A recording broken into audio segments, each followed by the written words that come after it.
Waziri wa mambo ya nje wa Jamhuri ya Kidemokrasia ya Kongo ameitaka serikali ya Rais Donald Trump kuongeza vikwazo maalum dhidi ya Rwanda, akisema hatua hiyo ndio inaweza kurejesha uaminifu wa juhudi za upatanishi wa Marekani, wakati waasi wa M23 wanaodaiwa kuungwa mkono na Kigali wakisonga kuelekea mji muhimu ulioko mpakani mwa Burundi. Umoja wa Mataifa umesema zaidi ya watu 200,000 wamekimbia makazi yao katika siku za hivi karibuni na raia wengi wameuawa, jambo linalotia shaka hatma ya jitihada za kumaliza ghasia mashariki mwa Kongo.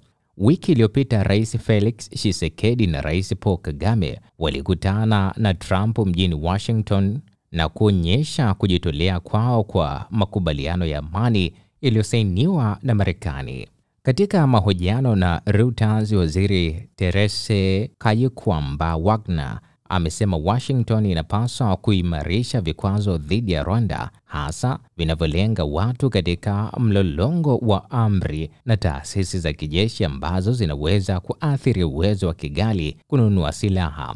Pamoja na hayo, amesisitiza kuwa upotofu, tahadhari na matamko ya wasiwasi hayatoshi wakati maelfu ya watu wanauawa. Rwanda, hata hivyo, imekanusha kuiunga mkono M23, ikidai uwepo wake mashariki mwa Kongo ni kwa sababu za ulinzi, ingawa Marekani na Umoja wa Mataifa wanasema ushahidi wa msaada wa Kigali upo wazi.